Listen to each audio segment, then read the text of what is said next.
Messieurs, je vous rappelle que c'est le mari.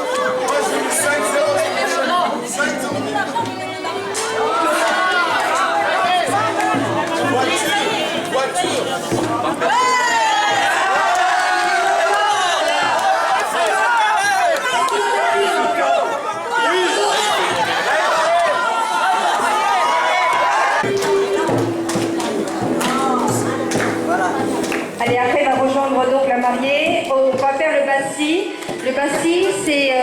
notre tradition. On va mettre des fils de bonheur pour les deux mariés. Et c'est comme ça qu'on leur souhaitera une union de leurs deux vies.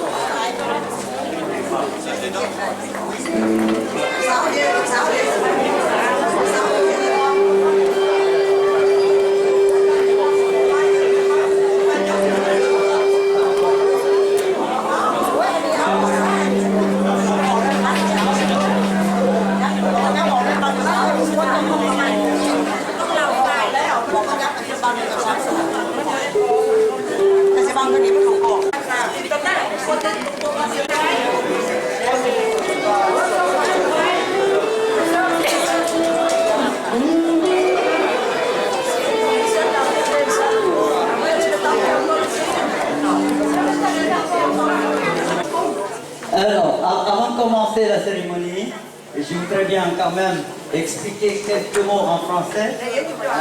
Et bien voilà, les esprits appellent les âmes. Voilà. Il ne s'agit pas d'une cérémonie religieuse, mais invite, portée par la spiritualité et la chaleureuse philosophie de la vie là aussi. C'est un moment très important de l'existence de la famille, des familles, où elle s'exprime à elle-même et à leur entourage. Le bonheur d'être ensemble. Et le mot de Souquan, il comprend deux termes. Le premier sou, qui se traduit par aller vers, et Kwan, qui signifie esprit vital. L'association des deux termes donne alors à l'éveil esprit vital, ou plutôt à l'éveil des esprits vitaux, puisque selon notre tradition, l'être humain que nous sommes est constitué de 32 esprits vitaux.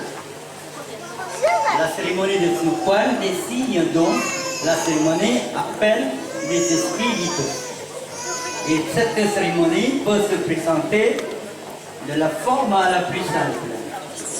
et à la forme la plus solennelle, auquel cas on donnait le nom de bassi. Voilà. Mais quand fait-on cette cérémonie? Alors, à l'occasion de la naissance du nouveau-né et à sa mère, équivalente du baptême pour les Français. La guérison suite à une longue maladie, hein, départ pour un long voyage, retour d'un long voyage, ou réparation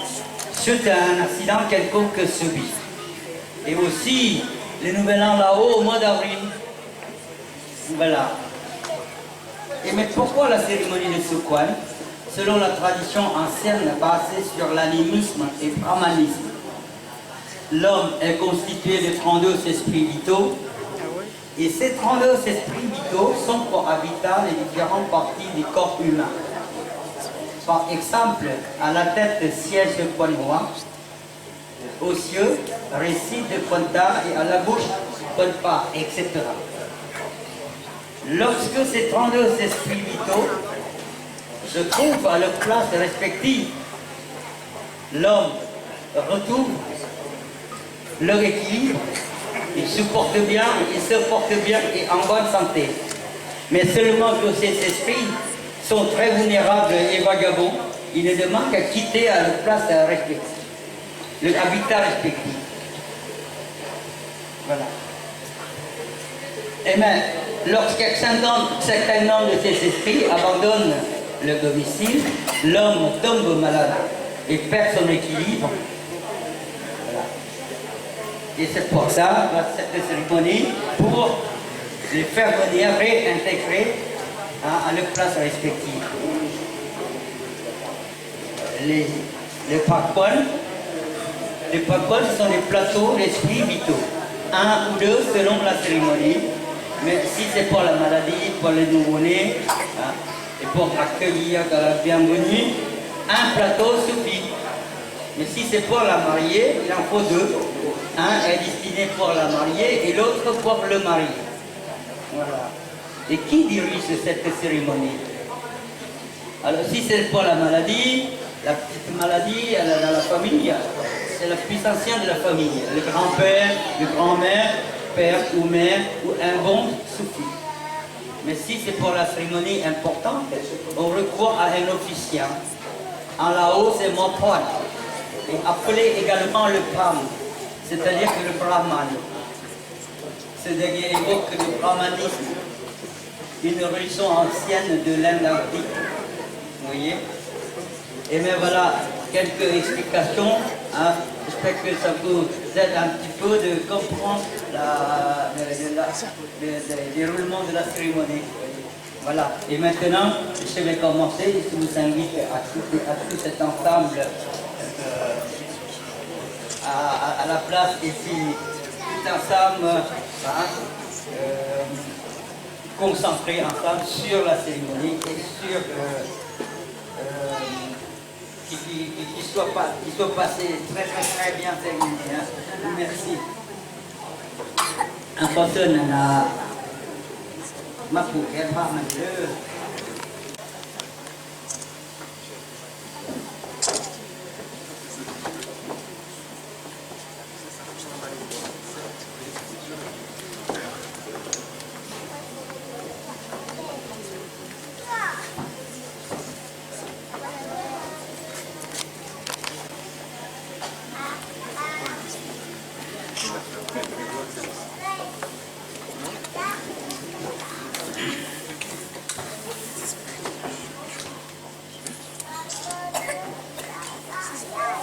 Namo tassa bhagavato arahato samma sambuddhassa.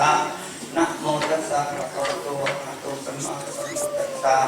Namo tassa bhagavato arahato samma sambuddhassa.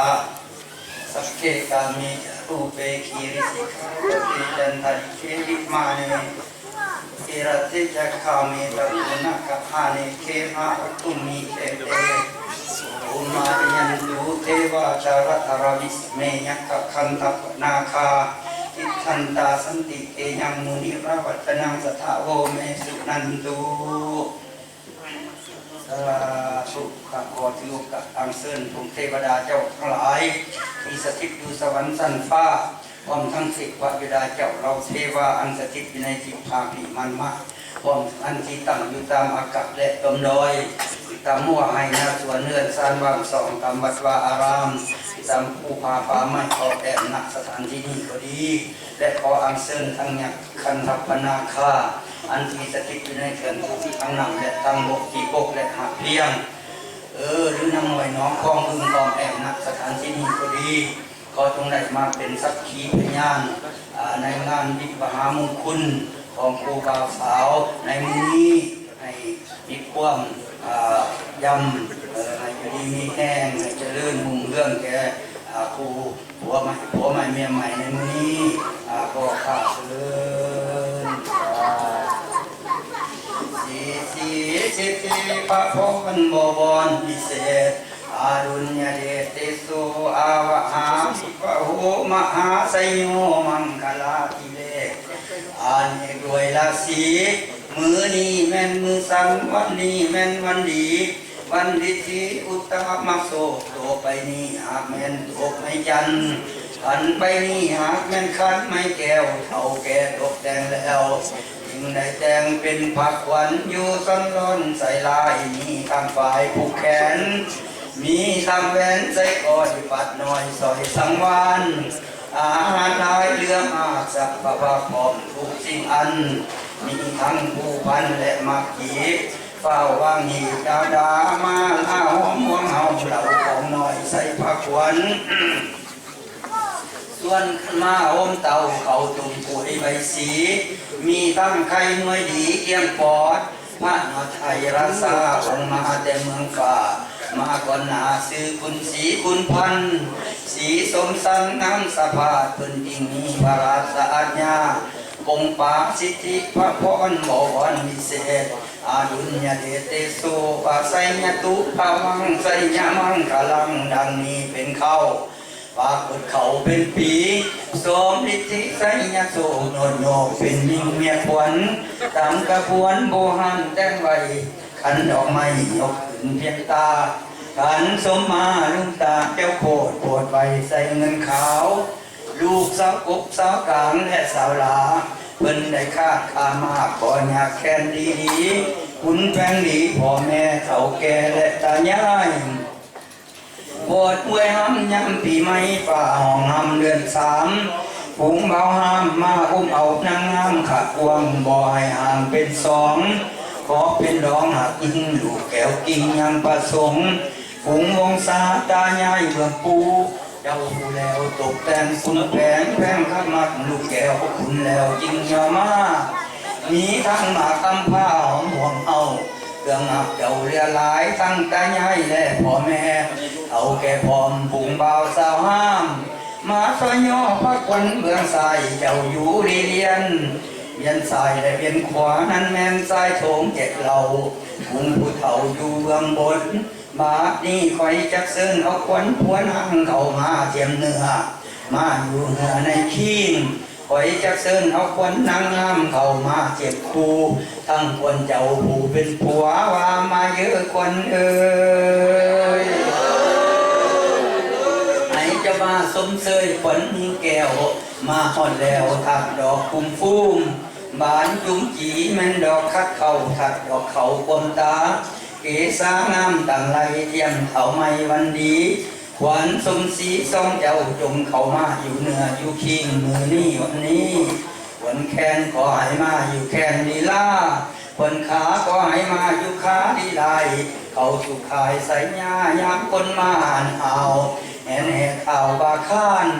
ในวันสมซื่นแห่ข่าวขึ้นหน้านางตีนหัวหางกุดหากเล็กลาวหลับปีดวงในดวงธรรมเก่าไว้บอนนางให้สมควรบรบวนแทนแต่งไว้คุณแปลงให้เป็นผู้ลงมานำหาลูกแก้วพ่อแม่เขาแก่ผูกให้แล้วให้เป็นครูเทียม2ให้เจ้ามาคุณพร้อมเป็นลูกพ่อผูกไว้ให้เป็นนอแทนเฮือน2บุญเฮืองลูกลาแก่งกาเทียมท่าน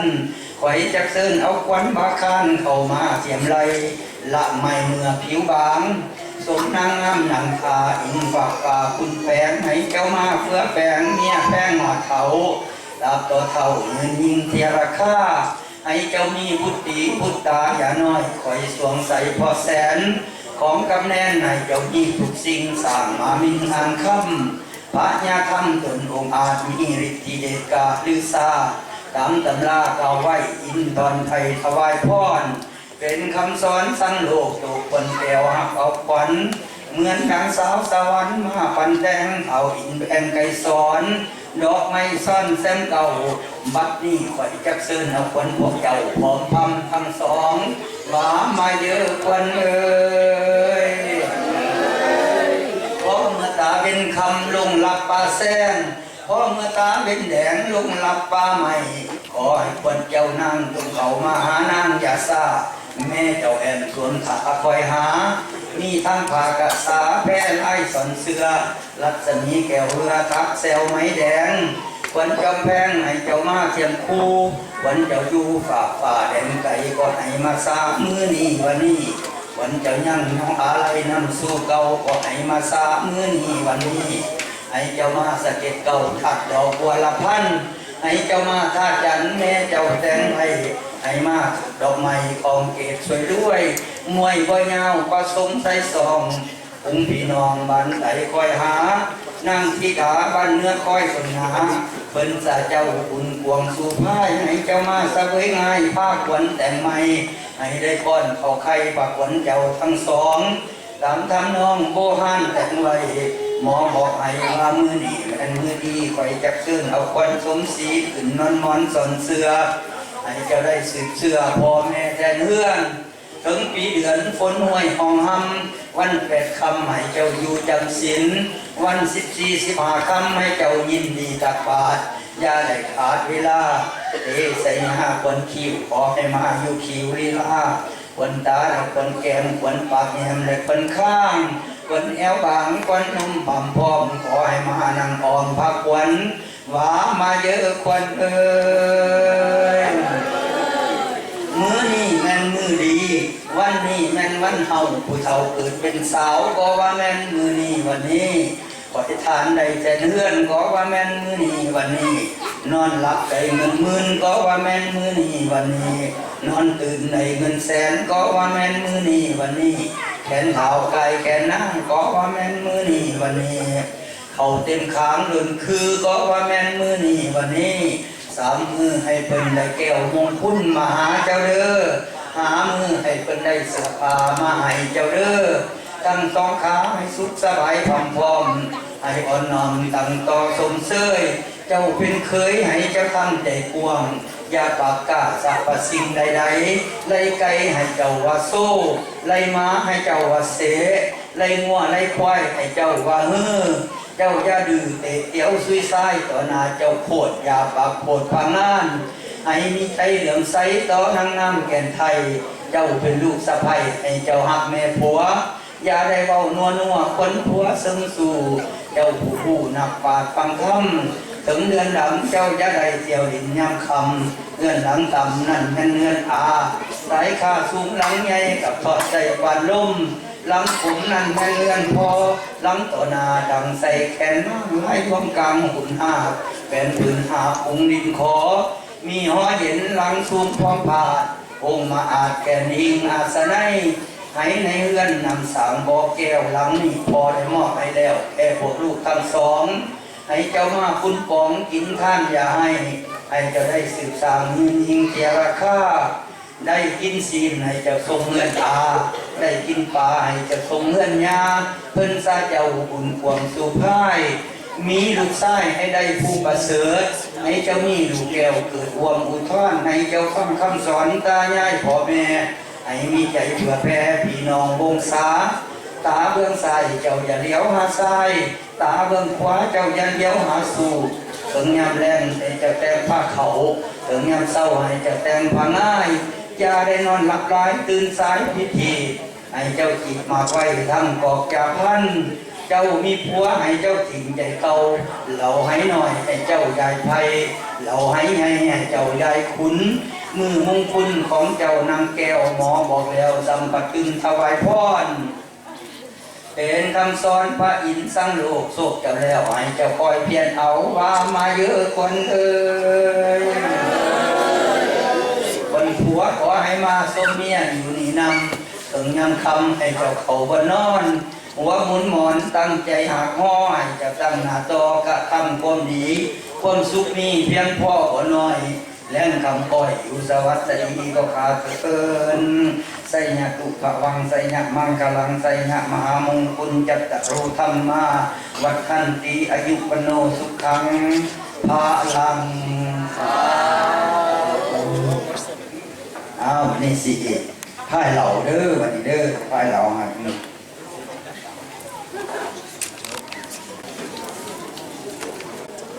Voilà. Maintenant, bon, vous pouvez laisser les 2 filles de coton et vous venez d'accord, c'est ça. Voilà. Là, c'est le symbole de la...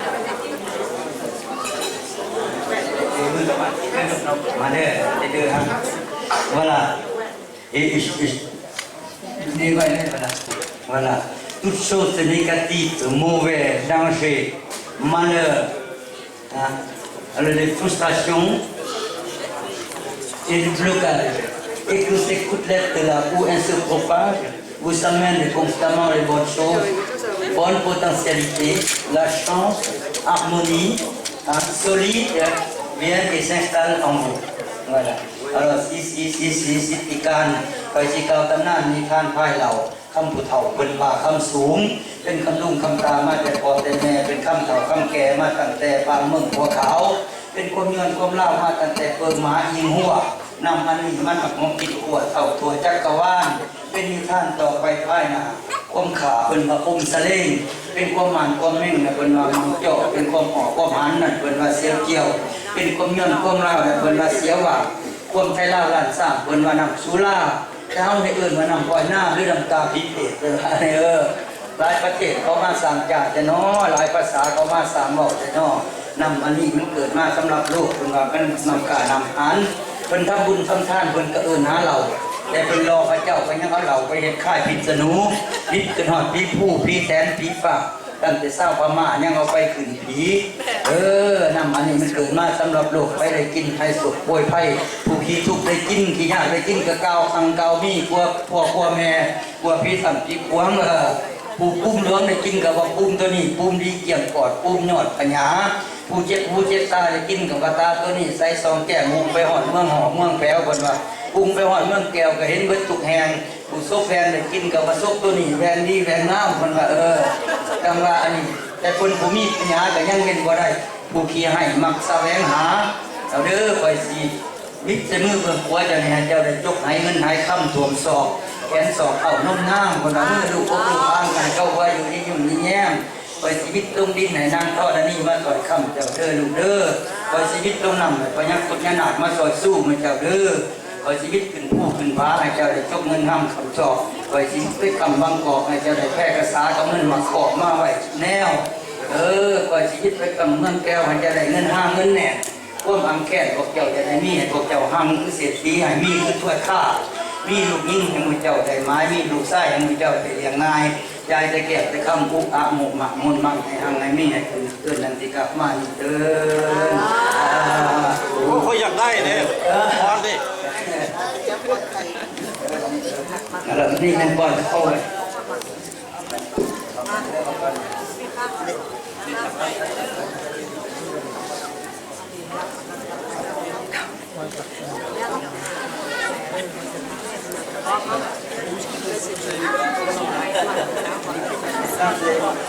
Maintenant, c'est des grands aliments.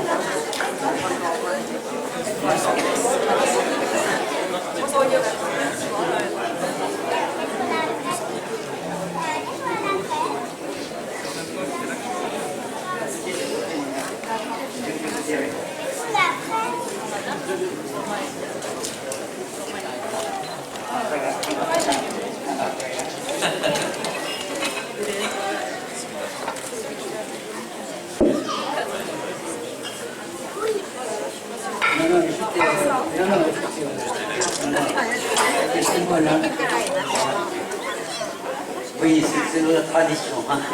Voilà, alors je procède au symbole de... Je procède de l'échange d'aliments. Hein, de une bouchée de la boulette de riz client, hein, avec un quartier nocturne et une petite gorgée de l'alcool. Hein. Donc, ça signifie soutien. Hein. Voilà, ça signifie soutien et il y a du bonheur entre vous.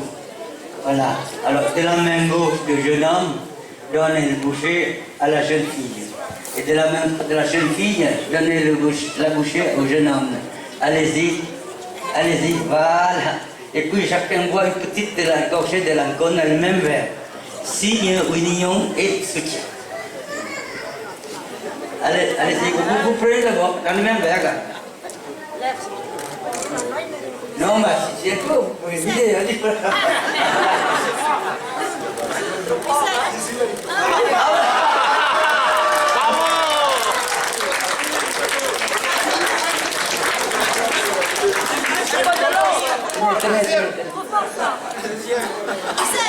Et puis voilà, cette marque symbolique dicte non seulement l'alliance, mais aussi le principe essentiel du couple, dans les moments de bonheur, mais surtout de malheur. Le couple se doit de se soutenir, s'entraider et de se soigner, comme l'exprime le concept de l'image. Et puis voilà, voilà, maintenant vous donnez les mots comme tout à l'heure. Non, voilà, comme ça. Oui. Bon. Alors, à vous deux. Bien, c'est la dernière recommandation. Hein? Voilà, ayez toujours un esprit large et généreux. Ouvrez vos cœurs et soyez sincères. Respectez vos parents qui vous ont donné une naissance et vous ont élevés. Et n'oubliez pas les bonnes traditions et transmettez-les ensuite à votre descendance. Et veillez à suivre les valeurs de morale, hein, fidélité, soutien, tolérance. Et cultivez l'esprit de famille et harmonie jusqu'à la fin de votre vie. Hein. Et ne faites que de bonnes actions. Et moi, je vous souhaite de toutes mes vœux de bonheur, de santé, de longévité, de prospérité jusqu'à la fin des temps. Merci. Bravo.